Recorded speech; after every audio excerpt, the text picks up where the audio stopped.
चलो। Good morning everyone. Good morning ma'am. Okay. चलो, yes yes, start करते हैं हम लोग यहाँ पे। ठीक है। अपना जो आज का पार्ट है दैट इज, लास्ट लेक्चर में हम लोगों ने कहाँ तक किया था। तो लास्ट लेक्चर इफ वी सी, हम लोगों ने अकाउंट्स एंड रिकॉर्ड्स आपका खत्म किया था। जो चैप्टर हम लोगों ने स्टार्ट किया था, accounts and records, we completed with accounts and records and we just started with e way bill. E way bill का जस्ट हम लोगों ने स्टार्ट किया था। आज हम लोग को जो टॉपिक देखना है that is going to be the consolidated e way bill का टॉपिक।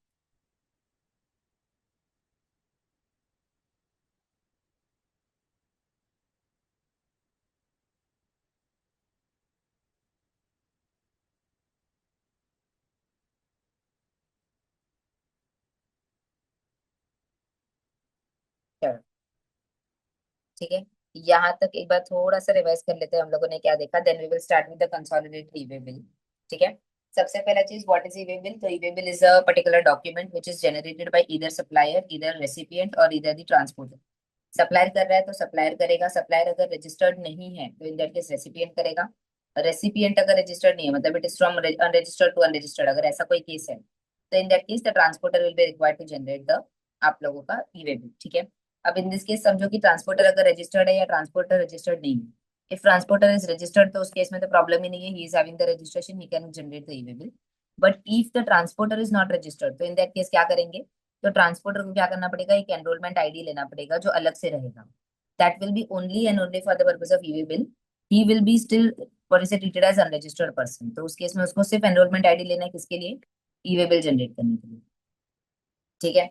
देन इसके अंदर अगर हम लोग देखेंगे तो अपने पास दो पार्ट होता है। पार्ट ए है अपने पास एक ईवे बिल के अंदर, और दूसरा होता है पार्ट बी।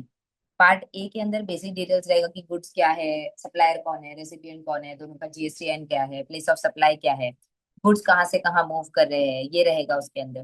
देन आप लोगों का गुड्स का क्वांटिटी, गुड्स का क्वालिटी, गुड्स का व्हाट इज की अमाउंट, जीएसटी का अमाउंट एंड ऑल, ये सब चीजें बेसिक चीजें जो है आप लोग की वो पार्ट ए के अंदर रहेगी। पार्ट बी के अंदर अगर आप देखोगे तो ट्रांसपोर्टर का डिटेल्स रहेगा। दैट इज आपका ट्रक नंबर जिसके अंदर वो पर्टिकुलर गुड्स मूव कर रहा है from one place to another. Transporter का आईडी, अगर ट्रांसपोर्टर का जीएसटीआईएन है तो वो, ट्रांसपोर्टर का एनरोलमेंट आईडी है तो एनरोलमेंट आईडी एंड ऑल। तो ये सब चीजें आप लोगों की इसके अंदर आ जाएगी। Understood with this part? ठीक है। कब कब आपको ई वे बिल जनरेट करना है, तो हम लोगों ने देखा था कि भाई जनरली अगर आप देखोगे जब goods are moving from one place to another तो हम लोग क्या करते हैं? ई वे बिल जनरेट करते हैं। ठीक है। इसके में अगर हम लोग देखते हैं यहाँ पे तो ई वे बिल के अंदर, एक सेकेंड आती हूँ जरा वो टॉपिक लेके। यस। चलो। E way bill required to be generated, हमको क्या बोला था? 50,000 से ज्यादा का अगर आपका गुड्स का कंसाइनमेंट है तो इन दैट केस सप्लाई कर रहे हो, अदर देन सप्लाई कर रहे हो या इनवर्ड व्हाट इज कि रजिस्टर्ड पर्सन से ले रहे हो, तो इन दैट केस आपको क्या करना पड़ेगा? आपको ई वे बिल जनरेट करना ही पड़ेगा। Clear with this part? ठीक है। चलो। इसके बाद हम लोगों ने देखा था bill to ship to model वाला पार्ट, जहाँ पे हम लोगों ने क्या बोला था? भले इनवॉइस दो बन रहा है, A is ordering B to issue the goods to C, तो इनवॉइस बनेगा from B to A and A to C. तो जो इनवॉइस बन रहा है मूवमेंट तो उसका एग्जैक्टली अपोजिट हो रहा है, because goods are moving from here to here. तो इन दैट केस भले ही इनवॉइस आपके दो अलग अलग डायरेक्शंस में बन रहे हैं, the e way bill will be generated from B to C, that is directly from place of B to place of C. It can be इधर generated by B, A or C, तो इनमें से कोई भी करेगा, तीनों में से कोई नहीं करेगा, तो इन दैट केस ट्रांसपोर्टर आप लोगों का कर लेगा। ठीक है। ये basic details part A part B वाला मैंने आप लोग को बताया। आज हम लोग जो स्टार्ट करें that is consolidated e way bill का पार्ट। ठीक है। चलो। अब ये किसके लिए होता है, क्या होता है, पहले इसका समरी समझ लो, then we will go into the nitty gritties of the section and rules. तो अब यहाँ पे हमको रूल क्या बोलता है? रूल 138, ट्रांसपोर्टर जो है ना, अभी एक जब ट्रक जाता है तो एक ट्रक के अंदर एक ही पर्सन का व्हाट इज की गुड्स नहीं होता है। फॉर एग्जाम्पल समझो कि देर आर अपना कल्याण का जो मार्केट है, कल्याण के मार्केट में देर आर 10 शॉप्स। These 10 का 10 shops are ordering the goods from a particular dealer in Mumbai. अब ये डीलर जब इन लोगों का प्रोडक्ट्स पहुंचाता है कल्याण के अंदर, तो in that case they are moving it through trucks. अब ट्रक्स के अंदर अगर हम लोग देखेंगे तो एक पर्टिकुलर पर्सन का ही माल नहीं रहता, उसके अंदर सारे लोगों का माल रहता है, एक साथ वो लोग डाल देते हैं। अब इस केस में क्या होगा? इसका ईवे बिल अलग, इसका ईवे बिल अलग, इसका ईवे बिल अलग, सबका ईवे बिल अगर अलग होगा तो ट्रांसपोर्टर का काम बहुत ज्यादा हो जाएगा, बिकॉज ये सब जनरेट करते करते, इनका सबका डिटेल्स अपडेट करते करते प्रॉब्लम हो जाएगा। Plus maintaining all such kind of documents in the truck becomes TDS. तो इन दैट केस यहाँ पे एक आता है कंसोलिडेटेड, जो हेल्प करता है ट्रांसपोर्टर को, जो क्या बोलता है कि एक व्हीकल के अंदर अगर आप मल्टीपल लोगों का प्रोडक्ट्स लेके जा रहे हो, तो आप इसका एक consolidated e way bill generate कर सकते हो, and only that E way bill can be और इसे शोन, तो भी आपका काम हो जाएगा, बिकॉज आपको फिर इंडिविजुअल ई वे बिल को मेंटेन करने का, उसको लेके जाने का और वो सब चीजों का जरूरत नहीं पड़ेगा। तो this is for what is primarily for the help of the transport. उसके हेल्प के लिए ये particular consolidated e way bill का कॉन्सेप्ट है। तो क्या बोला है देखो यहाँ पे, after e way bill have been generated where multiple consignments are intended to be transported in one conveyance, एक ही ट्रक के अंदर, the transporter may indicate the serial number of the e way bill generated in respect of each of the consignment electronically on the common portal, and consolidated e way bill in the form GST EWB2 may be generated by him on the said common portal prior to the movement of the goods। तो सबसे पहला चीज, ये compulsory नहीं है, ये आपके लिए वॉलेंटरी है। अगर आपका इच्छा है कि आप अलग अलग इवेंट्स को लेके घूमो, तो it is up to you, you can do that. Second thing is कि इज इंडिविजुअल इवेबल रिक्वायर्ड कि डायरेक्टली कंसोलिडेटेड। तो यहाँ पे इंडिविजुअल इवेबल रिक्वायर्ड रहेगा, उसके बाद उसको कंसोलिडेटेड में हम लोग सिर्फ लिस्टिंग करवा देंगे, तो अपने पास एक कंसोलिडेटेड पेज रहेगा जिसके ऊपर सारे इवेबल्स का नंबर एंड डिटेल्स आ जाएगी। ठीक है। Consolidated e-waybill is a document containing the multiple e-waybills for multiple consignment being carried out in one conveyance. That is the transporter carrying multiple consignments by a single document, consolidated e-waybill instead of separate. It is like a trip sheet containing the details of different e-waybills in respect of various consignment. Will have different validity periods. Why? Because समझो एक truck move कर रहा है from Mumbai to Pune, तो in that case Mumbai to for example चलो कोल्हापुर, तो in that case there can be possibility कि कुछ लोगों को डिलीवरी आज होगा, कुछ लोगों को डिलीवरी कल होगा, because on the way there are people and what is कि वेंडर्स जिनको अपने को डिलीवरी करते हुए जाना है।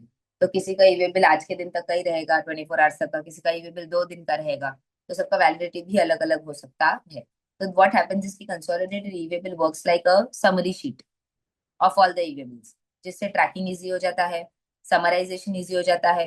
देन अगर आपको कुछ अगर इशू लगा भी या डिटेल्स लगा भी, तो इन दैट केस वो चीजें सॉर्ट आउट करने में थोड़ा सा इजी हो जाता है। ठीक है। Individual consignment specified in the consolidated e-way should reach the destination as per the validity period of the individual EWB। तो देखो सारा प्रोविजंस जो है वो इंडिविजुअल पे ही लगने वाला है। Consolidation is just the summary of all the provision, all the entire e-way bills which you have generated in the individual manual. Further, where the consignee has not generated the e-way bill in the form GST WB1 and the aggregate amount exceeds 50,000 rupees, transporter, except case of transportation by railways, airs, and vessels, shall, in the intercase of interstate supply, generate the e-way bill in the form GST WB1 of the invoice on the bill of supply delivery challan as the case may be, and also generate the GST WB2। तो पहला individual बनेगा ही, ये बोल रहे वो लोग। भले supplier करे तो सप्लायर करेगा, रेसिपिएंट करे तो रेसिपिएंट करेगा, वो नहीं करेंगे तो पहले ट्रांसपोर्टर को इंडिविजुअल वाला जनरेट करना पड़ेगा। फिर आप कंसोलिडेटेड WB2 में अगर आपको करना है तो आप कर सकते हो, ऑप्शनल है, मैंडेटरी नहीं है। However, whether goods are to be transported by supplier through the e-commerce operator or courier agency, the information in the part A of form GST WB1 में भी furnished by e-commerce operator। मतलब उस case में अगर vendor नहीं करेगा, Amazon directly करेगा तो भी चलेगा, उसके पीछे का जो सप्लायर है वो नहीं भी करेगा तो भी चलेगा। ये अभी तक इफेक्टिव नहीं है, जब होगा तब बोल देंगे। Information submitted for e-way bill can be used for filing GST returns. तो ये तो हम लोगों ने बोला ही था कि जितना डिटेल्स आप जीएसटी WB1 के अंदर डालते हो, अपलोड करते हो, that automatically gets reflected in GSTR1। जब आपका GSTR1 फाइल होता है, तो इन दैट केस क्या हो जाता है, जितना भी ई-वे बिल्स आप लोगों ने जनरेट किया है, तो ऑटोमेटिकली आपको वहां पे पता चल जाता है कि भाई इतना ई-वे बिल हमने जनरेट किया था, तो इतना तो मेरा सप्लाई हुआ है। अब इसको डायरेक्टली आप अपलोड कर सकते हैं। However, where information has been furnished by unregistered supplier या unregistered recipient, तो वो इलेक्ट्रॉनिकली आपका व्हाट इज कि he shall be informed electronically if the mobile number or email is available। तो अगर रेसिपिएंट अनरजिस्टर्ड है, तो उसको आपके पास GSTR रजिस्ट्रेशन नंबर है ही नहीं, तो उसको आप SMS या ईमेल के थ्रू इन्फॉर्मेशन करवा दें। कैंसिलेशन ऑफ ई-वे बिल, हम लोगों ने क्या बोला था, where e way bill has been generated but goods are either not transported, या ये तो आप क्या कर सकते हो, within 24 hours of generation आप क्या कर सकते हो, ई-वे बिल कैंसिल कर सकते हो।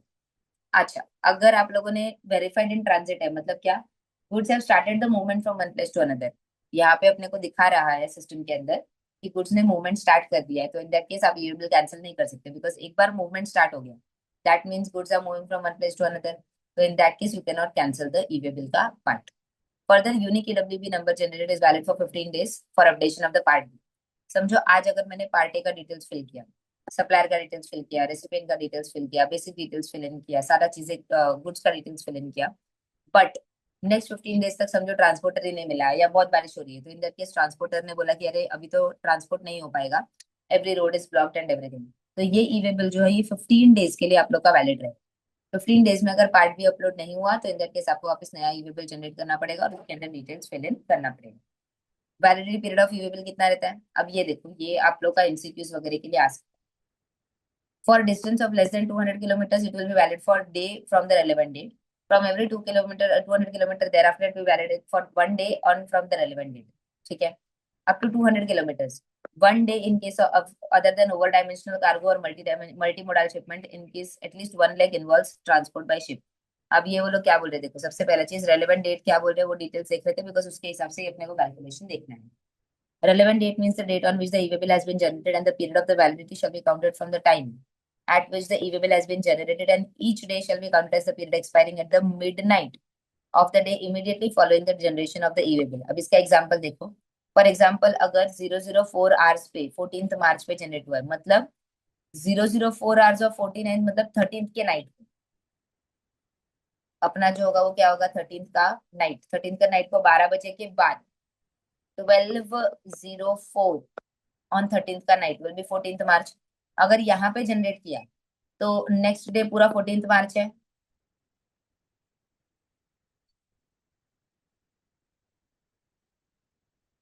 नेक्स्ट डे आपका जो है वो पूरा 14 मार्च है।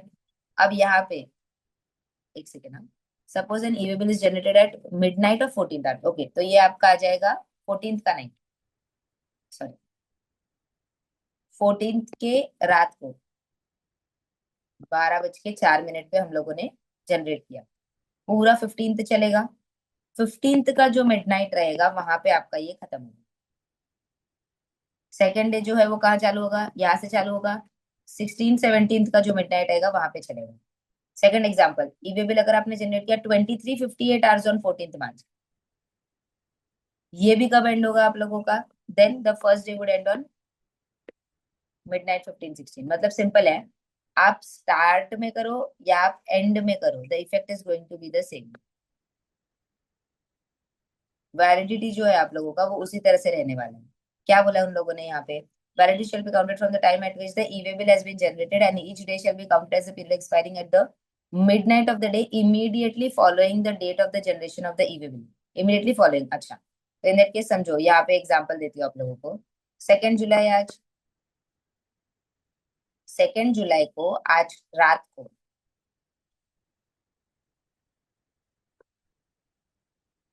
ठीक है, दो केसेस ले लेते हैं। केस ए, आज हमने जनरेट किया 12:04। अब उन्होंने क्या बोला? Immediately following the next day वाला पार्ट, तो यहां से लेके आपका 3 जुलाई पूरा चलेगा। 4th को इमीडिएटली प्रिसीडिंग वाला पार्ट बोला है, shall be counted as period expiring at the midnight immediately following the date of the generation of the e-way bill। तो e-way bill कब जनरेट हुआ? 2 जुलाई। तो 3 जुलाई के मिडनाइट को, दैट इज 3 जुलाई का जो आपका मिडनाइट आएगा, 2 जुलाई पूरा चलेगा। 3 जुलाई का जो मिडनाइट आएगा आप लोगों का वो पूरा चलेगा, और यहाँ पे आप लोग का क्या हो जाएगा? 3rd and 4th के बीच में आप लोग का एंड हो जाएगा।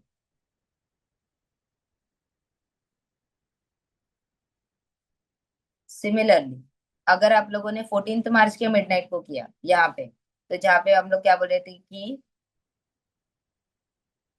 2 जुलाई के 23:58 को किया, तो भी आपका कब खत्म होगा? इसी दिन पे खत्म होगा। दैट इज आप लोगों का 15 16 का, दैट इज 3rd 4th। तो सिंपल बोलूं तो 12 महीने का 24 आवर्स का अपना जो स्ट्रेच है वो चलता है। In this case, validity of the e-bill starts when the first entry is made in the Part B vehicle, where the entry is first time made in the case of road transportation, or first document entry in the case of the air trip transportation, which first entry is made. It may be noted that the validity is not recalculated subsequent to the entries in the Part B। तो अब ये देखो, यहाँ पे उन्होंने क्या बोला? Simple है कि वैलिडिटी जो आप लोगों का रहेगा वो आपका चलेगा जब पार्ट बी स्टार्ट होगा, वहां से validity will start from that particular date. Part A भर के रखा है, 15 दिन तक कुछ नहीं किया, तो आपका वैलिडिटी स्टार्ट नहीं होता है। पार्ट बी जिस दिन भरा, मतलब ट्रांसपोर्टर का डिटेल्स डाला, उस दिन से आपका वैलिडिटी पीरियड जो है वो चालू हो जाएगा। ये समझ में आया कि एक बार वापस समझाओ? पहले एक बार बताओ। समझा मैम। समझा मैम। बाकी बाकी लोग, किसी को नहीं समझा है तो वापस एक बार एक्सप्लेन कर।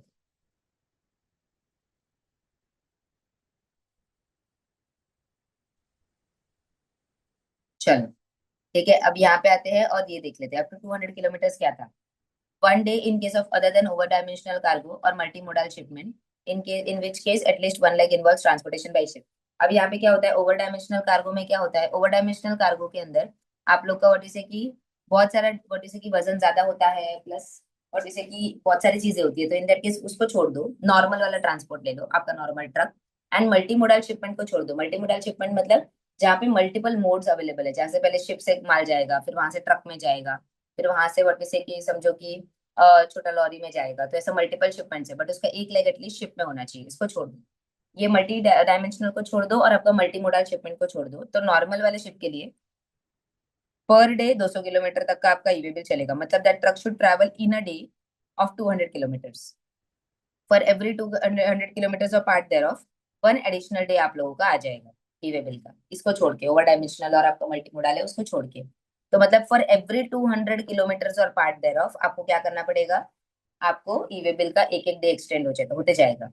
अगर multi modal over dimensional cargo है तो ये बड़े बड़े आपके ट्रक्स आ गए, जो अगर आप लोगों ने हाईवेज पे देखा होगा तो एकदम लेंथ बड़ा होता है, उनका स्पीड भी बहुत कम होता है, तो इसके लिए उनका जो है वो 20 किलोमीटर, मतलब एक दिन में वो 20 किलोमीटर से ज्यादा मतलब अप्रोक्सीमेटली नहीं चल पाते हैं। ऑब्वियस है कि अगर आप चलाओगे तो चल लेगा, बट फिर भी, तो उन लोगों ने बोला 20 kilometre and then 20 kilometre for part thereof, per day आपका गिना जाएगा।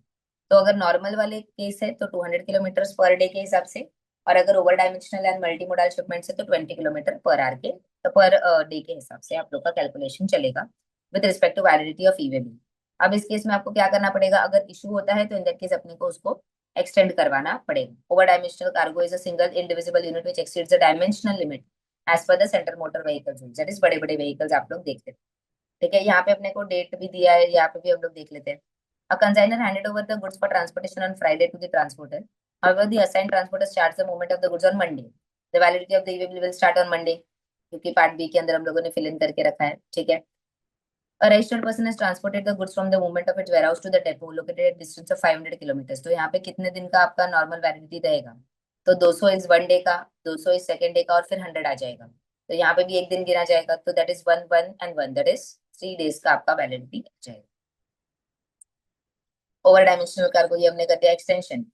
If the validity of the EV bill expires, the goods are not supposed to be moved. In general, the validity of the EV bill cannot be extended. However, validity can be extended in the following cases. पहला, अगर extension commissioner देता है for certain categories of goods, कुछ कुछ goods का category है जहाँ पे उनको पता है कि अरे एक्सटेंशन का जरूरत लगता है, बिकॉज नॉर्मल केस में ही उनको ज्यादा टाइम लग जाता है, तो इन दैट केस वो क्या कर सकते हैं, एक जनरल सर्कुलर वगैरह पास करके एक्सटेंशन कैरी आउट कर सकते हैं। एक्सेप्शनल सर्कमस्टेंसेस में ट्रांसपोर्टर कर सकता है, ट्रांसपोर्टर पार्ट बी के अंदर कब कर सकता है, फॉर एग्जाम्पल आपका नेचुरल व्हाट इज की कलामिटी है, या व्हाट इज की एक्सीडेंट हो गया है, तो ये natural calamity, law and order issues थे, एक्सीडेंट था, तो ये सब केसेस के अंदर क्या कर सकते हैं, ट्रांसपोर्टर ईवे बिल के इसमें एक्सटेंशन करवा सकता है, जहाँ पे आप बता दोगे और उसके बाद उसके हिसाब से वो लोग एक्सटेंड करने के लिए मान जाएंगे। समझ में आया? ठीक है। Acceptance of e way bill, details of the e way bill generated shall be made available to the supplier if registered information in the part A furnished by the recipient or transporter. Recipient if registered where the information is furnished in the part A by the supplier or transporter. मतलब simple है, supplier ने generate किया तो वो transporter और recipient को देगा, और अगर रेसिपिएंट ने जनरेट किया है तो वो सप्लायर और व्हाट से की आपका ट्रांसपोर्टर को देगा, ऐसा करके। On the common portal and the supplier recipient as the case may be shall communicate his acceptance or rejection. In case the person to whom the party details are made available do not communicate the acceptance, तो in that case ये deemed acceptance माना जाएगा। तो generally अगर आप नहीं भी करते हो तो भी चलेगा। 72 आवर्स के लिए रहता है। ये किसके लिए रहता है, फॉर एग्जाम्पल समझो कि कोई गुड सप्लायर सप्लाई कर रहा है और आपने देखा और आपको अभी वो कैंसिल करना है ऑर्डर को, तो आप क्या कर सकते हो, ये बिल को कैंसिल कर सकते हो और बोल सकते हो कि भाई नहीं नहीं सप्लाई मत करो, मुझे नहीं चाहिए। तो उस केस के लिए वो वैलिडिटी पीरियड के लिए रहता है। 72 आवर्स में अगर आप लोगों ने नहीं किया तो इन दैट केस क्या हो जाएगा आप लोगों का, in that case that particular e way bill will be deemed to be accepted. हाँ, उस गुड्स का डिलीवरी टाइम ही 72 आवर्स से कम है, तो इन दैट केस जितना गुड्स का डिलीवरी टाइम है वही चलेगा। E way bill generated in one state is valid in another state. Obviously अगर आप स्टेट टू स्टेट बॉर्डर्स को क्रॉस कर रहे हो तो in that case you can not see कि हर एक स्टेट क्रॉस करते टाइम आपको ईवे बिल जनरेट करना पड़ेगा, that will become a tedious task. तो इसके लिए उन्होंने बोला है कि ईवे बिल जो है वो ऑल ओवर इंडिया एक ही चलता है। आपने एक बार जनरेट किया फिर आप मल्टीपल स्टेट्स को क्रॉस कर रहे हो, that is not an issue. ठीक है। Situations where e way bill is not required to be generated, कहाँ कहाँ पे आपको ई वे बिल जनरेटेड नहीं है। Where the goods are being transported are ones, पहला liquefied petroleum gas for supply to household and non domestic exempted category. तो सबसे पहला चीज अपना जो गैस टाकी आता है दैट इज सिलेंडर, उस केस में आपको ई वे बिल की जरूरत नहीं है। Kerosene oil public distribution system के अंदर अगर स्टोर सोल्ड हो रहा है that is nothing but your ration का शॉप्स, तो वो चलेगा। Postal packages transported by department of post, that is जो हम लोग बाहर से लेके आते हैं वो सारा पोस्टल पैकेज आउटसाइड इंडिया से कस्टम से। नेचुरल और cultural pearls and precious and semi precious stones, precious metals and precious clad with precious metals and jewelleries, goldsmith, silversmith, wares and other articles. तो ये सब इमिटेशन ज्वेलरी बोलो, pearls वगैरह, इनको सबको एक्सेप्ट करके रखा है। करेंसी अगर आप ट्रांसपोर्ट करें from one place to another not required. Use personal household effects, समझो मैं घर मूव करी फ्रॉम मुंबई टू केरला, तो इन दैट केस में मेरे सारा माल यहाँ से ट्रक में भेजा रही हूँ फ्रॉम मुंबई टू केरला, तो in that case also e way bill is not required to be generated because this is supply other than movement of the goods. तो अगर 50,000 से ऊपर का वैल्यू आइटम्स जाते हैं तो करना पड़ेगा, but because of this exception अपने को नहीं करना पड़ेगा। Coral worked unworked, coral is basically आपके जो शेल्स वगैरह होते हैं वो सब चीजें आप लोग की आ गई। तो ये तो एक फर्स्ट लिस्ट हो गया। सेकंड, और कौन सी चीजों में अपने को ई वे बिल जनरेट नहीं करना पड़ेगा, तो दैट इज अ लंबा लिस्ट। पहला, नॉन मोटराइज्ड व्हीकल से अगर आप ट्रांसफर करें, फॉर एग्जांपल साइकिल से अगर कोई गुड्स को ट्रांसपोर्ट करे तो दैट इज नॉन मोटराइज्ड, उसमें मोटर नहीं लगा हुआ है, तो आपको ई वे बिल जनरेट करने की जरूरत नहीं है। Goods are being transported by from customs port, airport, air cargo complexes, land custom station to inland container depot और container freight station for clearance by the custom. तो नथिंग बट ये movement जो है वो आउटसाइड नहीं हो रहा है, कस्टम स्टेशन या एयरपोर्ट पे ही आपका ये पर्टिकुलर जो मूवमेंट है वो कैरी आउट हो रहा है, जहाँ पे गुड्स उतरे और वहां से आप इनलैंड कंटेनर डेपो पे लेके जा रहे हो, जहाँ से आपका कस्टम्स ऑफिसर जो है वो चेक करके उसको क्लियर करने वाले। In respect of the movements of the goods within the states which are notified as per 138(14)(b) of the state and union territory in that particular state या union territory, तो ये concept but basically कुछ कुछ goods है जो state specific उन्होंने बोल के रखा है, तो वहां पे जरूरत नहीं पड़ेगा। गुड्स जो है that are being transported which are exempted from tax, तो यहाँ पे अदर देन डी और के उन लोगों ने बोला हुआ है यहाँ पे आपका नोटिफिकेशंस के through. Where the goods are being transported are alcoholic liquor for human consumption, petroleum, high-speed diesel, motor spirit, natural gas, aviation, turbine fuel, because these are not coming under the GST का ambit only. ठीक है। Not rated as supplies पर schedule 3, schedule 3 के जितने भी concept है जो supply के कैटेगरी के अंदर नहीं आते, उधर भी आपको ईवी बिल की जरूरत नहीं है। Custom bonded warehouse from inland container depot और container freight station to customs port, customs airport, that is vice versa. पहले उन्होंने बोला था कि एयरपोर्ट से कस्टम्स पोर्ट या inland container depot, and vice versa उल्टा वाला। कस्टम सुपरविजन के अंडर अगर आप लोग कर रहे हो कस्टम सील के अंदर तो भी जरूरत नहीं है। Transit cargo, Nepal Bhutan. अब ट्रांजिट कार्गो का मतलब क्या होता है? नेपाल एंड भूटान ऐसे कंट्रीज है ना जिसके पास सी का कोई भी ओपनिंग नहीं है, it is surrounded by land from all the four sides, Nepal and Bhutan. अब समझो कि उनको अगर कोई सी के थ्रू शिपमेंट लाना है तो इन दैट केस प्रॉब्लम हो जाएगा because they do not have the sea का रूट ओनली। तो इन दैट केस वो लोग क्या करते हैं, उन लोगों का इंडिया के साथ एक ट्रीटी बना हुआ है। इंडिया के साथ ट्रीटी में उन्होंने क्या बोला हुआ है कि एक इंडिया ने बोला हुआ है कि नेपाल और भूटान को कि एक काम करो, आप आपका जो व्हाट वी से गुड्स है ना वो इंडियन पोर्ट पे लेके आओ, और इंडियन पोर्ट से फिर आप ट्रक्स में डाल के उसको आप ट्रैवल करके लेके चले जाओ आपकी कंट्री पे, that is Nepal and Bhutan. हमको कोई नहीं चाहिए, this is just because of the friendly what से रिलेशंस बिटवीन द नेशंस, हम ये पर्टिकुलर एक्टिविटी को कैरी आउट कर रहे हैं। तो इन दैट केस क्या हो जाएगा, तो इट इज ओके, तो इन दैट केस ऑल्सो आपको ई वे बिल जनरेट करने की जरूरत यहाँ पे नहीं पड़ने वाली है। तो नेपाल वाले क्या करेंगे, अपने गुड्स को इंडियन शिप पोर्ट पे लेके आएंगे, वहां से अपने ट्रक में डालेंगे और अपने कंट्री लेके चले जाएंगे, तो इसको हम लोग बोलते हैं कि transit cargo. Next, where the goods are being transported are exempted from the tax under the notification, that is supply of the goods by CDS to the unit run canteens or authorized customers, or supply of the goods by unit run canteens to the authorized customer, and notification, that is supply of heavy water nucleus fuel by Department of Atomic Energy and Nuclear। तो ये आपका हो गया basically आपका army navy air force वाला part, that is canteens जो होते हैं और वो सब चीजें आ गई, प्लस आपके न्यूक्लियर पावर वाला। Any movement of the goods caused by defence formation under the military of defence, तो मिलिट्री अगर कुछ मूवमेंट करता है, कार्गो मूव करता है, एमिनेशन मूव करता है, तो आपको जरूरत नहीं है। Whether consignor of the goods is the central government, state government और यूनियन टेरिटरी, तो आपको करने की जरूरत नहीं है। एम्प्टी कार्गो कंटेनर्स ट्रांसपोर्ट हो रहा है, खाली ट्रक जा रहा है from one place to another, not required. Where goods are being transported up to the distance of 20 kilometers from the place of business of the consigner to the way bridge for weighman or about the way back। अब ये क्या होता है, कभी कभी goods जो है ना आप लोगों ने फॉर एग्जांपल डाल के रखा है ट्रक के ऊपर, और वो ट्रक का वेट करना है, तो अभी अपने पास उतना बड़ा वेइंग मशीन नहीं होता है, तो जगह जगह पे ये वेइंग मशीन लगे हुए रहते हैं जहाँ पे ट्रक एक जगह पे ऑटो से ऑनबोर्ड करता है और वहां पे उसका वेट होता है। तो अगर वो वेइंग मशीन का जो जगह है वो अगर यहाँ आपके बिजनेस यूनिट से 20 किलोमीटर के अंदर है और आप वहां पे लेके जा रहे हो सिर्फ वेट करने के लिए, ठीक है, और जहाँ पे मूवमेंट नहीं हो रहा है, तो इन दैट केस वापस वहां से वो गुड्स जो है वो आपके पास आ जाएगा बिजनेस प्रीमाइसेस पे, तो इन दैट केस आपको ई वे बिल जनरेट करने की जरूरत नहीं है। ठीक है, हाँ। बट ये मूवमेंट में डिलीवरी चालान जाना चाहिए, बिकॉज अंदर गुड्स है ना, तो इन दैट केस डिलीवरी चालान के साथ आपको भेजना पड़ेगा। एम्प्टी सिलेंडर्स जो भी है एलपीजी का, वो भी रिटर्न आ रहा है, तो उसके केस में भी आपको ईवेबल जनरेशन का रिक्वायरमेंट नहीं है। तो इतने सारे आइटम्स जो है आप लोग के यहाँ पे, अगर आप ईवेबल नहीं भी जनरेट करोगे तो it is okay, it is exempted from this particular category. Documents and devices to be carried by the person in charge of the conveyance. क्या क्या इनवॉइसेस, अभी जैसे ट्रक के अंदर बैठा हुआ बंदे को ईवेबल तो साथ में लेके चलना पड़ेगा, जितना भी माल वो लेके जा रहे हैं उसके साथ और क्या क्या डॉक्यूमेंट्स लगेगा। तो पहला, इनवॉइस और बिल ऑफ सप्लाई, डिलीवरी चालान। अगर इनवॉइस है तो इनवॉइस, बिल ऑफ सप्लाई है तो bill of supply, delivery challan है तो डिलीवरी चालान। ईवे बिल का कॉपी चाहिए आप लोग का, ईवे बिल का नंबर चाहिए, map to RFID embedded on the conveyance. RFID is basically आप लोगों का जो व्हाट इज की कन्वेंस के अंदर होना चाहिए, दैट इज द मशीन, छोटा वाला, जिससे आप लोग उसको नोटिफाई कर सको, चेक कर सको। Carrying a e-way bill number in the electronic form implies that the person in charge of the conveyance can merely quote the e-way bill number to the proper tax officer. Will do the tax officer will do the all deposit based on the number.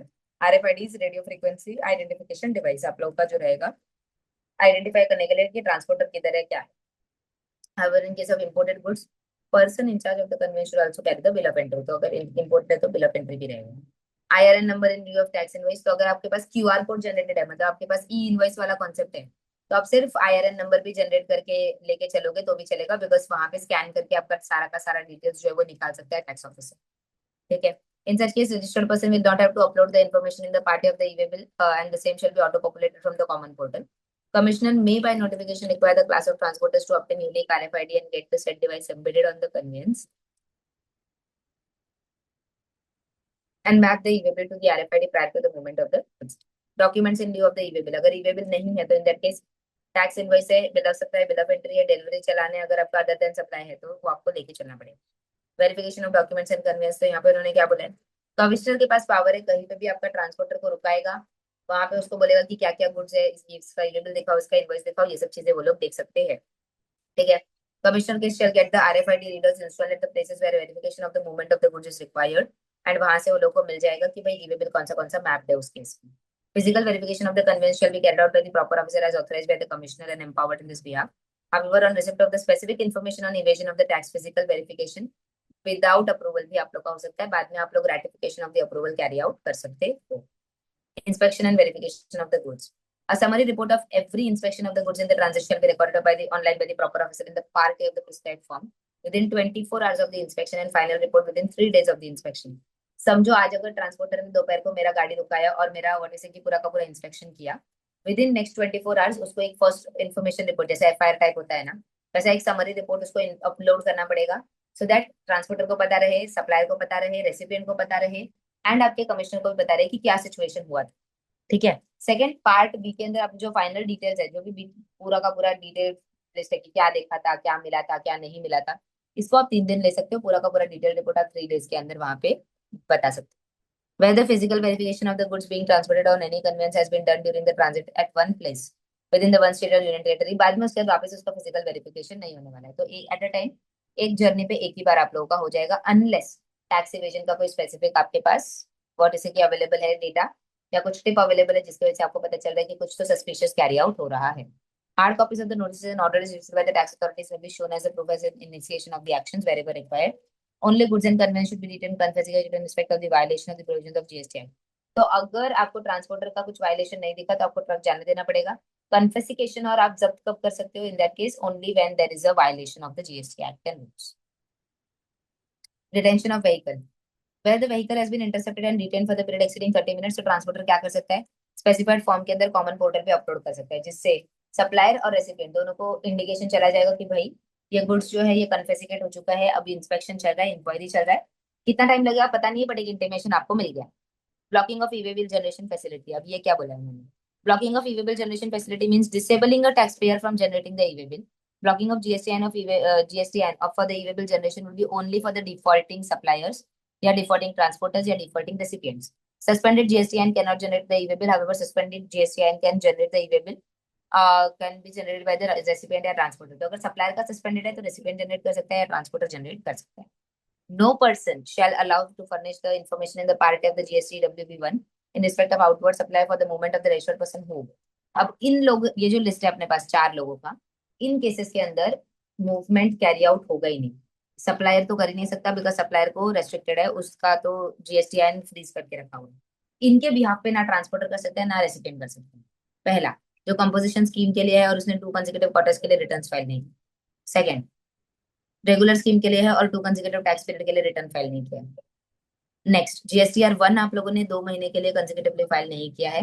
Being a person who registration has been suspended under the rules 21A of the CGST rule, तो अगर आपका registration suspend करके रखो। However, commissioner may on the receipt of the application from registered person in the prescribed form show cause अगर वो करता है तो इन दैट केस वो क्या कर सकते हैं, उसको अलाउ कर सकते हैं subject to such restrictions and conditions जो उनको लगता है। Order rejecting the set request जो भी है वो भी पास हो सकता है, आपको अपॉर्चुनिटी ऑफ बीइंग हर्ड देना पड़ेगा। It have been noted that the expression transported by railways, transportation of goods by railways और ये सब चीजें सेम होती है। Consignee and recipient take what is की tax payer storing the goods and recipients godown, godown के अंदर भी स्टोर हो सकता है, जहाँ पे क्या बोला सप्लायर का प्रीमाइसेस है, वहां पे ट्रांसपोर्टर के यहाँ पे चला गया, ठीक है, फिर वहां से आपका रेसिपिएंट के पास जा रहा है। तो कभी कभी क्या होता है कि सप्लायर के पास जगह नहीं है स्टोरेज वगैरह के लिए, तो वो ट्रांसपोर्टर को क्या बोलता है, थोड़े दिन माल आपके पास रखो, अभी तक रेसिपिएंट ने बोला नहीं है भेजने के, जिस दिन वो बोलेगा उस दिन मैं आपको फोन कर दूंगा, आप वहां से फिर गुड्स ट्रांसपोर्ट कर देना। तो इस केस में क्या करना पड़ेगा, सप्लायर को रेसिप जो आपका ट्रांसपोर्टर का प्लेस है उसको एडिशनल प्लेस ऑफ बिजनेस बताना पड़ेगा, क्योंकि आपका गुड्स है वहां पे स्टोर होगा, तो इन दैट केस ऐसा एडिशनल प्लेस ऑफ मूवमेंट्स आपको बताना पड़ेगा। The goods moving including where the store in the transporters godown prior to the delivery shall be accompanied by the valid e way bill, तो जब supplier to transporter जाएगा तभी भी e way bill लगेगा, transporter to recipient जाएगा तभी भी आपको क्या लगेगा, ई-वे बिल लगेगा। E way bill validity in such cases will not require to be extended further whenever the goods move from transporters godown to recipient और any other place of business a valid e way bill shall be required. Requirement of maintaining the accounts and records, transporter को सारा accounts and records maintain करना पड़ेगा जो हम already accounts and records के अंदर देख चुके हैं। Recipient tax payer also shall maintain the accounts and records as required in the rule 56-57 जो हम ऑलरेडी डिस्कस कर चुके हैं एट द ट्रांसपोर्टर डिटेल्स, ये सब चीजें आपको मेंटेन करके रखनी पड़ी। चलो, तो बेसिक समझ में आया हम लोगों ने ई वे बिल और इसका क्या देखा everyone. Yes. Yes, ma'am. Accounts and records and E way bills हम लोगों ने ये दो टॉपिक अभी खत्म किए हैं। Yes. हाँ, टेक 5 मिनट्स पूरा चैप्टर एक बार देख लो, ई वे बिल का भी पार्ट देख लो, अकाउंट्स एंड रिकॉर्ड्स भी देख लो, अगर कोई डाउट है कोई कॉन्सेप्ट नहीं समझ में आया तो उसको डिस्कस करते and then will move on to the next वाला चैप्टर, नेक्स्ट वाले चैप्टर का इंट्रोडक्शन देखें। ठीक है, टेक 5 मिनट्स एंड एक बार चेक कर लो पूरा।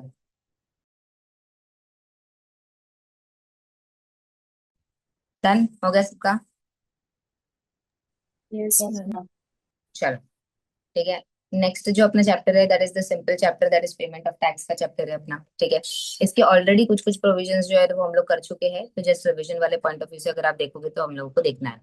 Payment of tax, so we know that we have 3 type of ledgers, that is electronic cash ledger, electronic credit ledger and electronic liability ledger।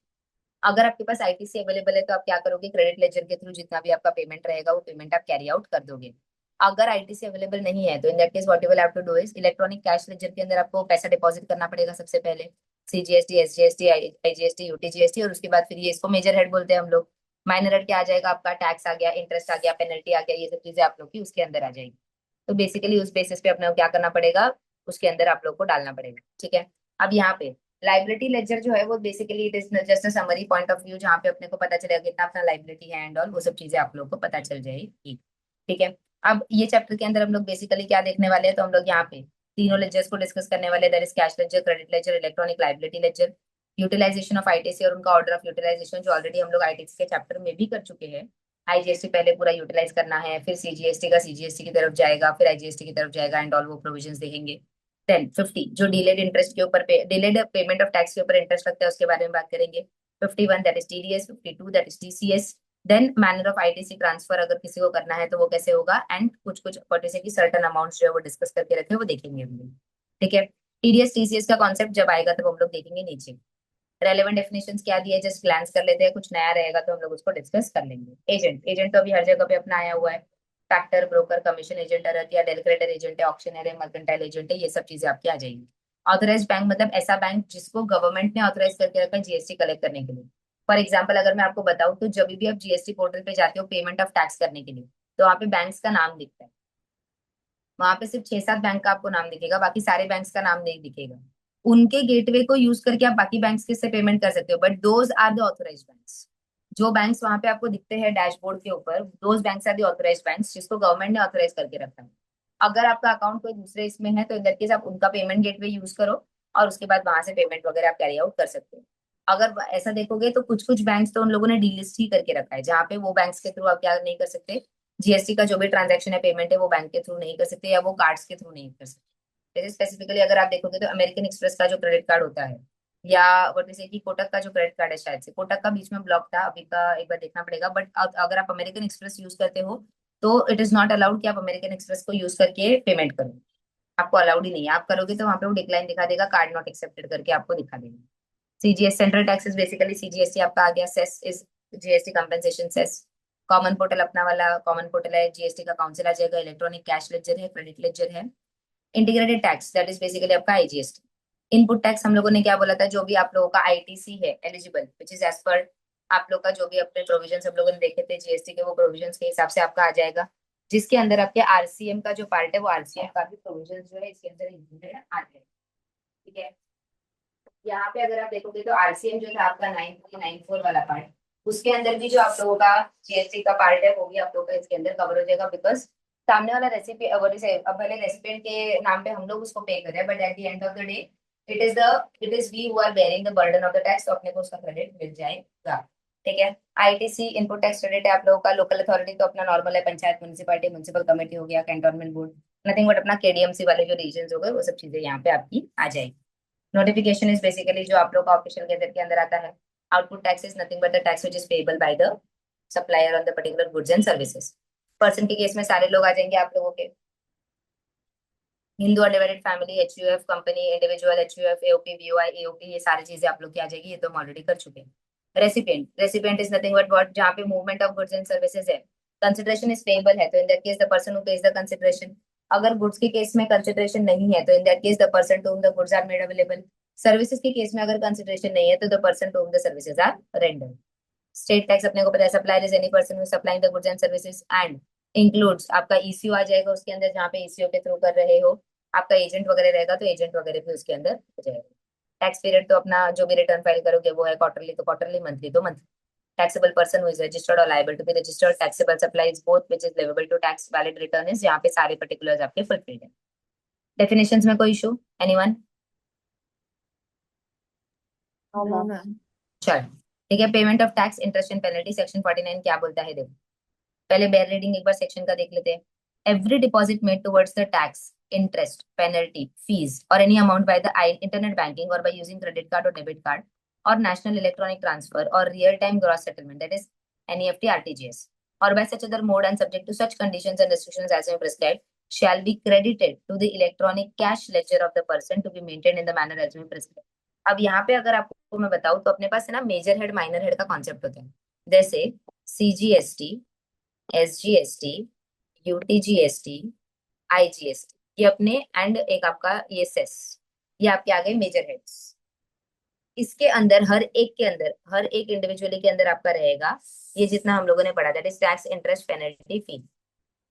Tax का amount कितना है, penalty का amount कितना है, interest का अमाउंट कितना है, फीस का अमाउंट कितना, ये आपका हर एक के इसमें रहेगा। मतलब that will be under CGST also, एसजीएलसी also, UTGST also, IGST also and cess also. अभी समझो, मुझे अगर पेमेंट करना है पेनल्टी का ऑफ यूटीजीएसटी तो मुझे पहले मेजर हेड सिलेक्ट करना पड़ेगा यूटीजीएसटी, फिर उसके अंदर माइनर हेड सिलेक्ट करना पड़ेगा पेनल्टी, और फिर उसके अंदर मुझे पैसा डिपॉजिट करना पड़ेगा। समझ में? अगर आप गलत हेड्स के अंदर डिपॉजिट करते हो तो again it becomes tedious part, because वो पैसा वापस रिफंड होगा, वो सब चीजें होगी, यहाँ पे आपको डालना पड़ेगा, तो वर्किंग कैपिटल अगेन ब्लॉक हो जाता है। समझ में आया? मोड्स कौन कौन से प्रिस्क्राइब्ड है, आप एनईएफटी करो चलेगा, आप आरटीजीएस करो आप चलेगा, कोई भी गूगल पे यूपीआई, कोई भी यूपीआई यूज करो वो भी चलेगा, आईएमपीएस करो वो भी चलेगा, डेबिट कार्ड चलेगा, क्रेडिट कार्ड चलेगा, ये सारे जितने भी अपने ऑनलाइन मोड्स ऑफ ट्रांसफर है ये सारी चीजें आप लोगों की चलेगी। The input tax credit as self-assessed in the return of the registered person shall be credited to his electronic credit ledger in accordance with section 41 to be maintained in such manner as you prescribe। तो GSTR 2B के अंदर आपका क्या आ जाता है, eligible credit आ जाता है। ये eligible credit will be credited to your electronic credit ledger ECL।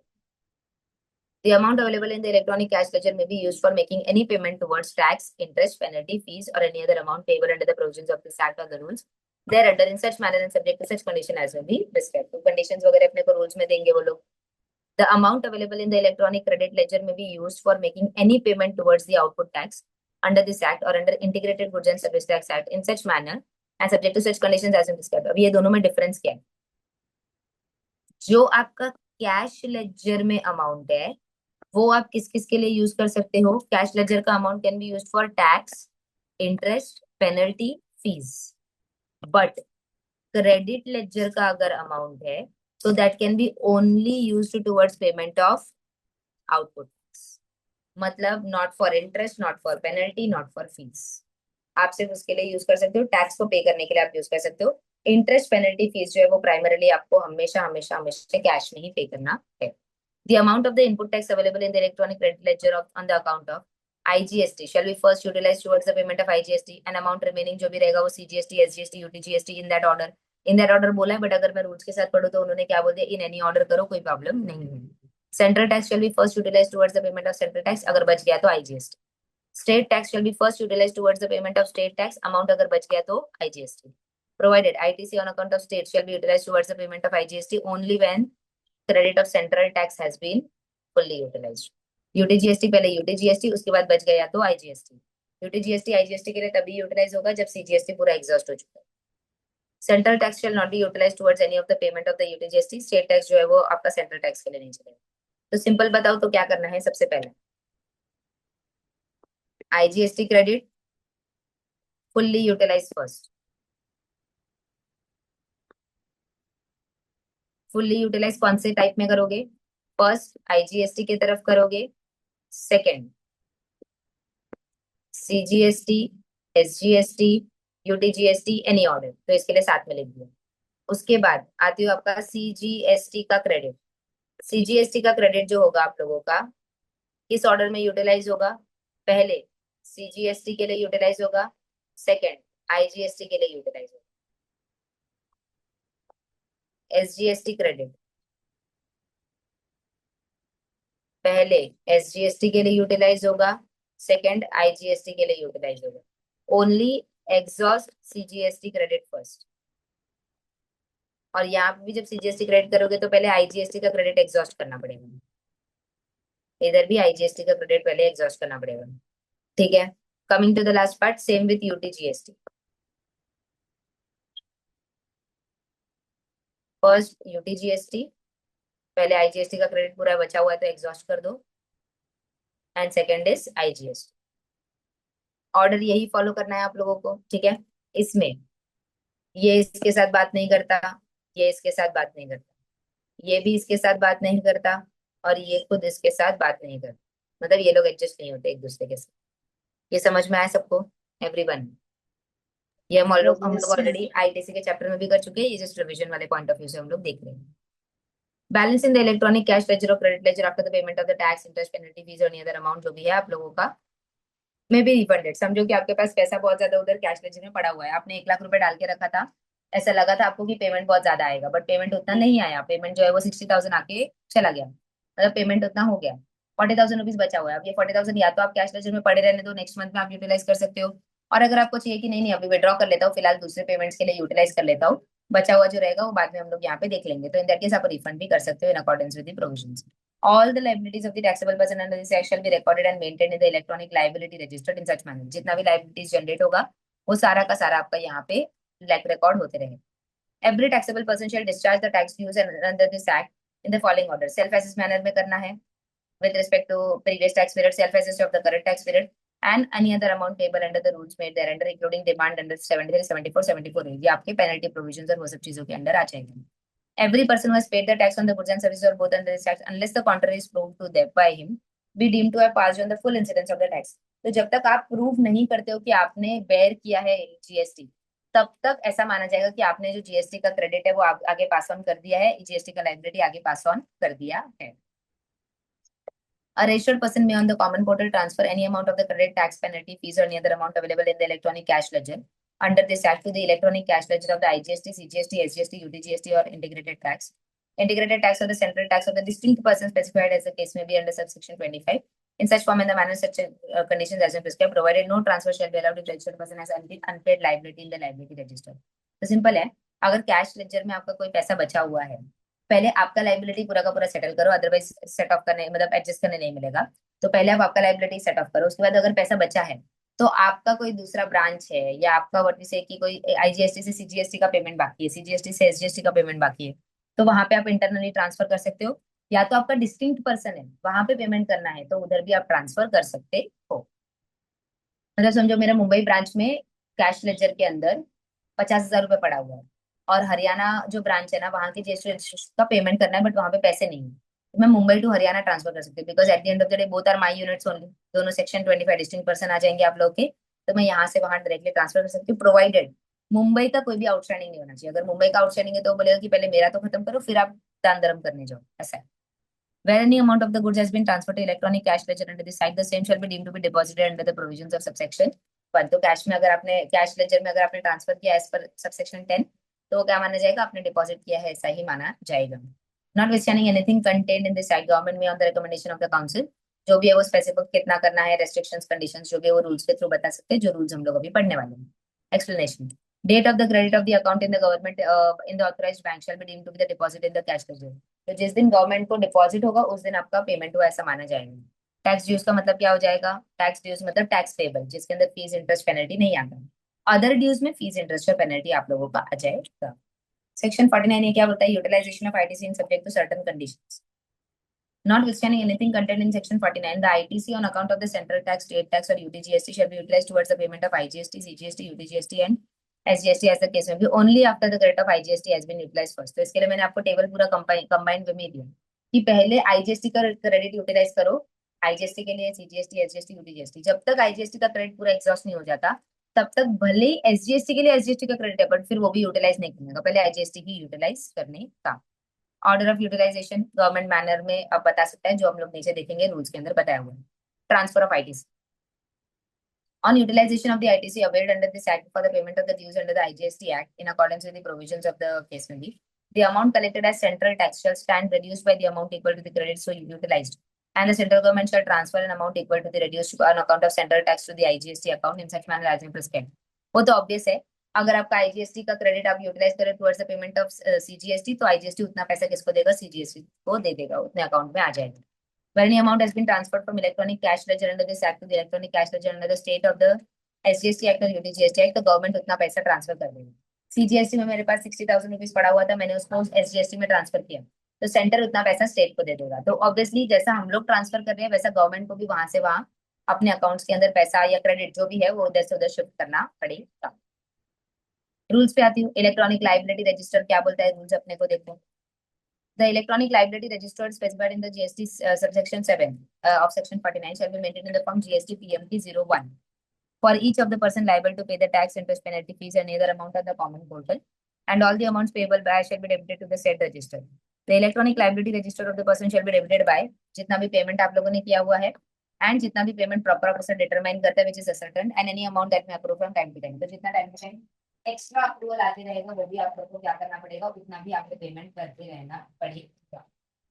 Subject to the provisions of section 49, 49A and 49B, payment of every liability by the registered person as per his return shall be reduced, shall be made by debiting the electronic credit ledger maintained as per Rule 86 and cash ledger maintained as per 87, and the electronic liability register shall be credited accordingly। तो simple है, आपको cash ledger और credit laser के through ही payment करना है। अगर credit में amount है तो क्रेडिट के थ्रू कर दो, क्रेडिट में अमाउंट नहीं है तो कैश में पैसे डालो और फिर वहां से कर दो, बट पेमेंट वही से होने वाला है आप लोगों को। Liability register is nothing but summary है, वो तो अपडेट होते रहेगा, कितना आया उसमें से कितना पेमेंट कर दिया, कितना बचा हुआ है वैसा करके दिखते रहेगा। The amount deducted under section 51 that is TDS and amount collected under section 52 that is TCS, or the amount payable under the RCM, or the amount payable under section 10 that is up to composition levy, any amount towards interest, penalty, fees or any other amount under the act shall be paid by debiting the electronic cash ledger as maintained। Why? Because अगर हम लोग देखते हैं तो आपका composition levy के अंदर आपके पास क्रेडिट एलिजिबल ही नहीं है, देन अगर आरसीएम बेसिस पे है तो वहां पे भी आपका क्रेडिट नहीं रहेगा, वहां पे भी आपको पेमेंट करना ही पड़ेगा। टीडीएस टीसीएस का भी आप लोग को पेमेंट करना ही पड़ेगा। तो इस केस में आप क्या नहीं कर सकते, क्रेडिट यूटिलाइज नहीं कर सकते। This payment is to be purely made in cash only.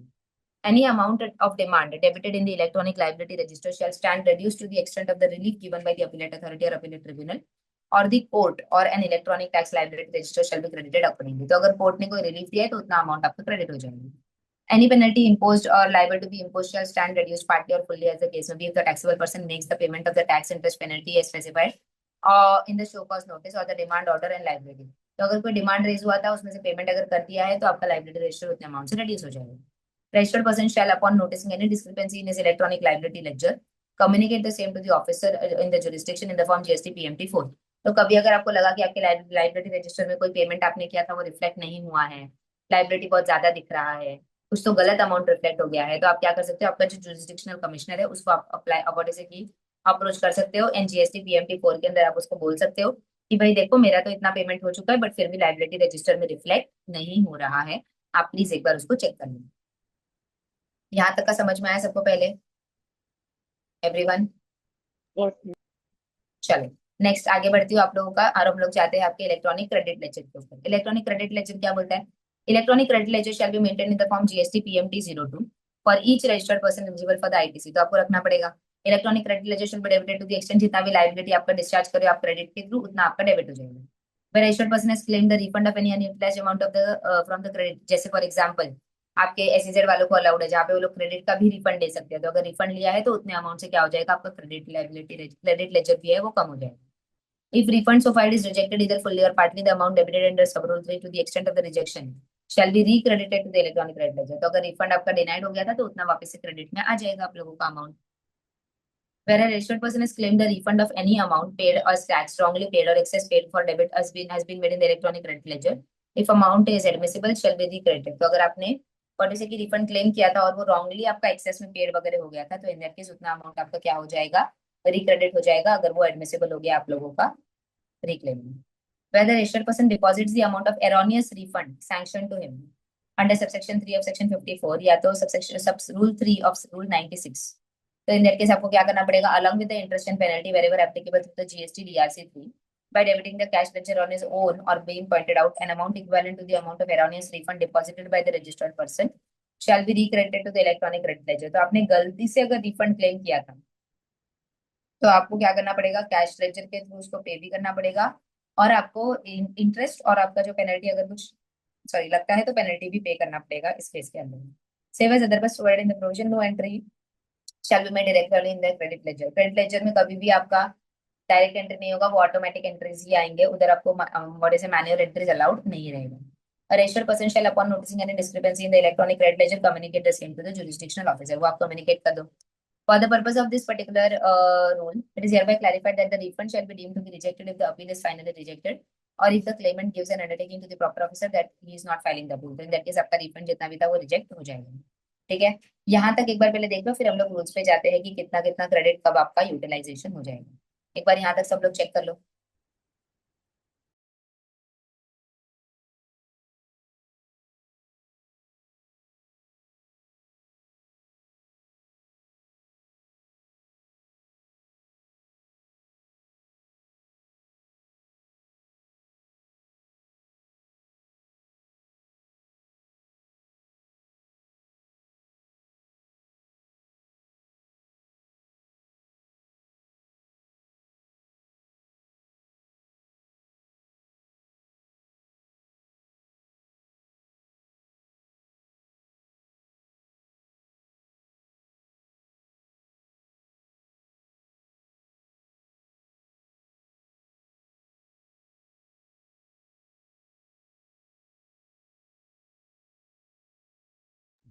आज तुम लोग का ऑफिस कब है? सुशीला तो जैसे मैं बंद करूंगी वैसे निकलेगी, बराबर ना? हमारा 10 है। 10:30।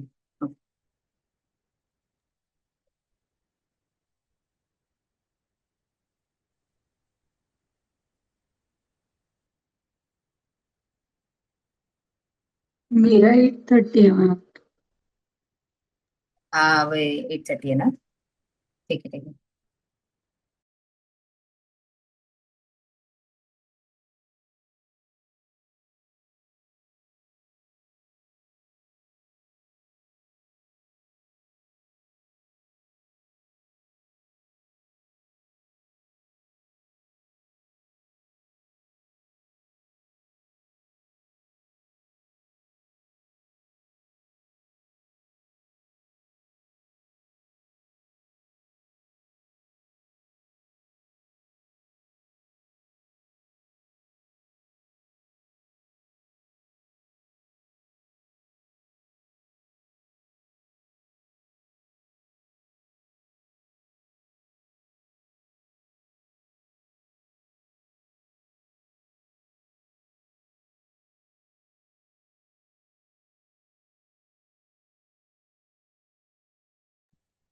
बढ़े आगे, चलेगा? हो गया? Yes ma'am. चलो, यस मैम। ओके। नेक्स्ट अपने को क्या बोला है, देखो, condition for the use of the amount available, conditions of use of the amount available in the ACL. Commissioner or officer authorized by him in this behalf, not below the rank of AC, shall have the reasons to believe that the credit of ITC available in the credit ledger has been fraudulently availed या ineligible है। तो वो क्या कर सकते हैं, देखो कभी कभी क्या होता है कि इनवॉइसेस हमने फेक डाल दिए, डेबिट नोट्स फेक डाल दिए, वैसे सब चीजें भी होती है। तो जब कमिश्नर्स अपना जीएसटी या 3Bs और ये सब चीजें चेक करते हैं, तो अगर उनको कुछ फिशी लगा कि अरे तुम लोगों ने कुछ तो गड़बड़ किया है, या ये जो क्रेडिट है वो सामने वाला बंदा जिसका बिल आप दिखा रहे हो वो बिल वो बंदा है ही नहीं, वो बंदा कहीं पे एग्जिस्टिंग ही नहीं है, उसका ऑफिस ही कहीं पे एग्जिस्टिंग नहीं है, तो इन दैट केस आप रॉन्ग क्रेडिट ले रहे हो। ऐसा कुछ अगर रहेगा तो ये सारे केसेस के अंदर वो क्या कर सकते हैं, वो आपको बोलेंगे आपका क्रेडिट जो है उतना, वो बोलेंगे कि हम अलाउ नहीं करेंगे। ठीक है।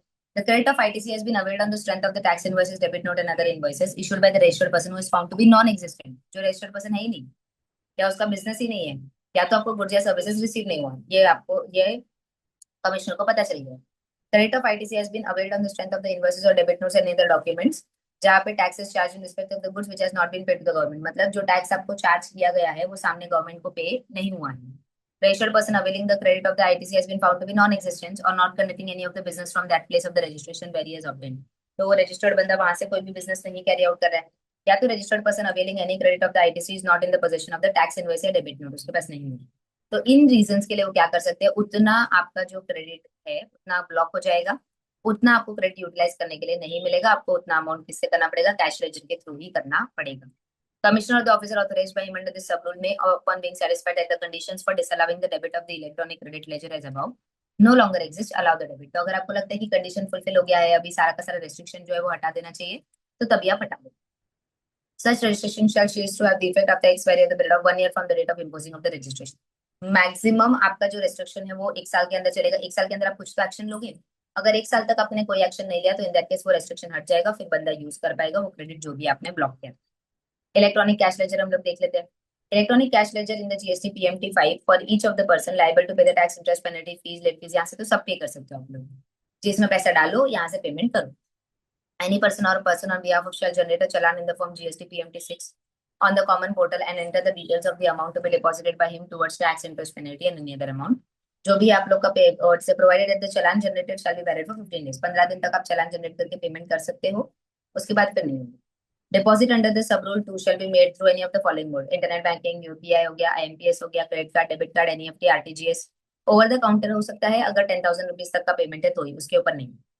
Provided that restriction for deposit up to 10,000 rupees per challan in the case of over the counter shall not apply for government departments, कितने भी अमाउंट तक कर सकते हैं। प्रॉपर ऑफिसर और any other officer authorized to recover the outstanding dues from any person, तो वहां पे भी including recovery of sale of immovable properties वगैरह, तो वहां पे आपका अमाउंट कैश में रहेगा तो भी चलेगा। प्रॉपर ऑफिसर अगर ऑथोराइज्ड है तो cash cheque DD during the investigation अगर जो भी मिलता है तो वो भी वो ले सकता। Provided further that the person supplying OIDR services or retrieval services from the place of outside India to a non-taxable online recipient referred to in section 14, IGST may also make the deposit through international money transfer या society for worldwide international bank। तो अगर आप outside India से payment कर रहे हो तो आप ये पेमेंट गेटवेज को यूज करके भी पेमेंट कर सकते हो।